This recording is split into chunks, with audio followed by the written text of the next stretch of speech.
Poséidon et Athéna. Dans la Grèce antique, les dieux de l'Olympe avaient l'habitude de s'intéresser aux villes et aux peuples, leur offrant leur protection en échange de vénération et de temples.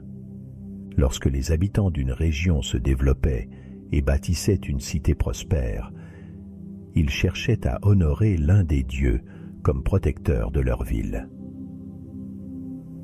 C'est ainsi que naquit la querelle entre deux puissantes divinités, Poséidon, le dieu des mers, et Athéna, la déesse de la sagesse et de la stratégie, pour obtenir la protection de la future cité d'Athènes. La région attira l'attention des dieux par sa beauté et son potentiel. Poséidon, le puissant dieu des océans, vit en elle l'opportunité d'étendre son influence sur la terre et les hommes. Athéna, quant à elle, voyait en cette ville le lieu idéal pour honorer la sagesse, l'artisanat et la civilisation.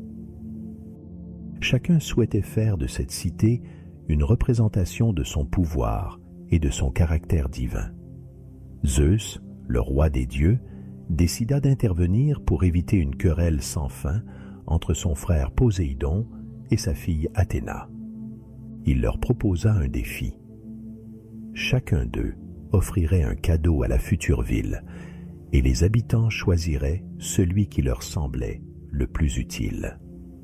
Le dieu dont l'offrande serait jugée la meilleure deviendrait alors le protecteur de la cité. Poséidon prit les devants. Il planta son trident dans le sol rocheux de l'acropole, et une source d'eau jaillit. Les habitants, impressionnés par ce don, se réjouirent, car l'eau était précieuse pour l'agriculture et les besoins quotidiens. Mais lorsqu'ils goûtèrent l'eau, ils découvrirent qu'elle était salée comme l'océan, un rappel de la puissance de Poséidon sur les mers. Bien que cet acte fût spectaculaire, l'eau salée ne pouvait être consommée ni utilisée pour arroser les terres. Athéna, de son côté, s'avança calmement et planta une graine dans le sol. De cette graine poussa un olivier robuste, le tout premier de la région. L'arbre offrit ses fruits, des olives, ainsi que de l'huile précieuse.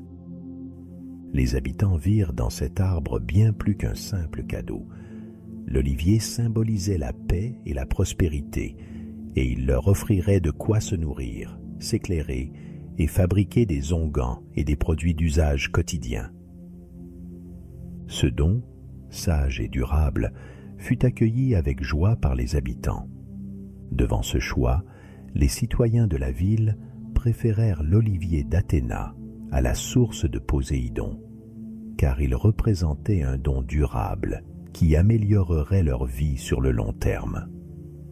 C'est ainsi qu'ils déclarèrent Athéna comme protectrice de leur cité, et la ville prit son nom, Athènes.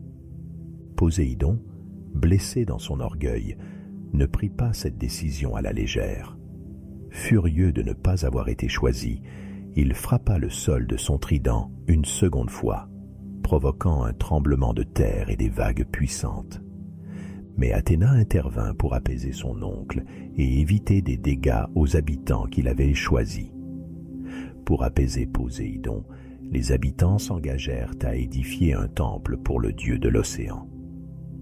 Finalement, Poséidon se calma et accepta sa défaite, bien qu'une certaine rivalité entre eux persista à jamais.